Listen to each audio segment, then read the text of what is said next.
For today, I'll discuss how the grappling hook is supposed to work. The grappling hook itself is mapped onto the player character. So whenever you call the function, it's already built into the character. In the future, what I might do is make the gun a separate asset so that it must be either picked up or attached to the player in order to start using it.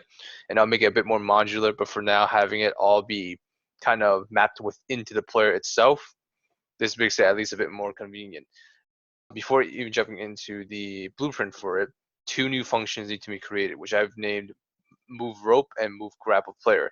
So the purpose of the move rope is to essentially have the rope itself move, because part of the realism isn't you just flying there, it's also the rope moving as well.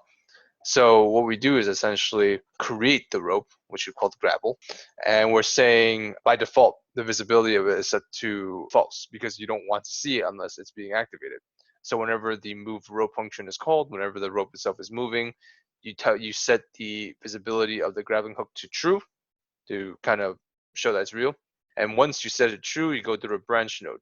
So what we're doing is we're saying get the current location of the grappling hook, which by default is at the user. We're saying get the hook location. The hook location is a reference variable that we had to the hit marker, which I'll go into a bit more later. So wherever surface it hits, remember that location, subtract it from your current location, and then turn that into a vector length. What this essentially does is it takes the vector and it kind of converts into a float value.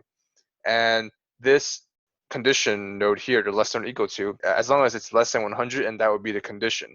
What this 100 here essentially means is the length of the rope. If the hit marker was 100 units away, as long as it's less than or equal to 100 units away, then the function will return a true.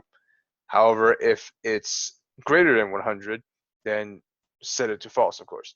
So if that's true, you just set it and have it return, meaning that the conditions for this have been met. However, if it's false, we go into this set world location node here.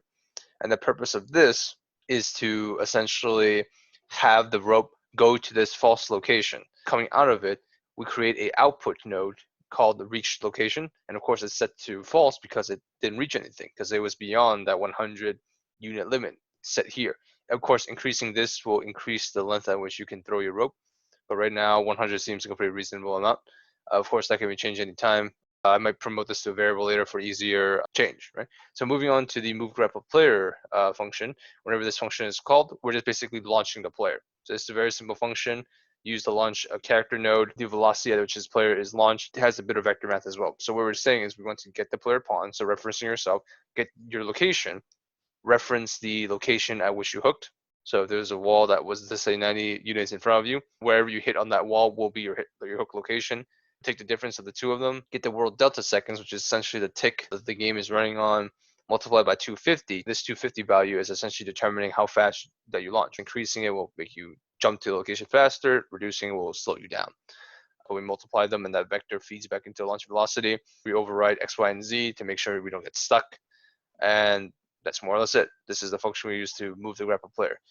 Jumping back into this, it's a lot of stuff, but the gist of it is that if hook attached is true, which is a separate variable to kind of verify that the hook has hit something, if that is true, we go into a second branch logic. If the hook has finished moving, meaning that the player has already been launched, right? We can break that into the true and false now. If the hook has not finished moving, we call the move rope player. This is basically us telling the engine to call this function and execute it. And once it's finished, we set the move rope finish to true. So we loop all the way back here now.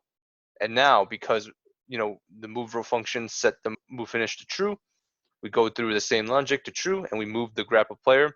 We launch the player with that velocity, and we set their location as the new location in which they land. So this is them launching at that 250 speed. And the location is determined with the same vector math as well. Taking the world location of the grappling hook this time, multiplying it by the world's delta seconds. And this is important to use the same speed as the speed that we determined in the move grapple player, because if it's a bit different, things get buggy. Well, things don't really get buggy, it just kind of looks weird. And we set that as the new location. A lot of vector math to kind of change the position of the player, as well as change the visibility of the grappling hook. But overall, the system has a bit more to it. But this here and those two functions are essentially the gist of it.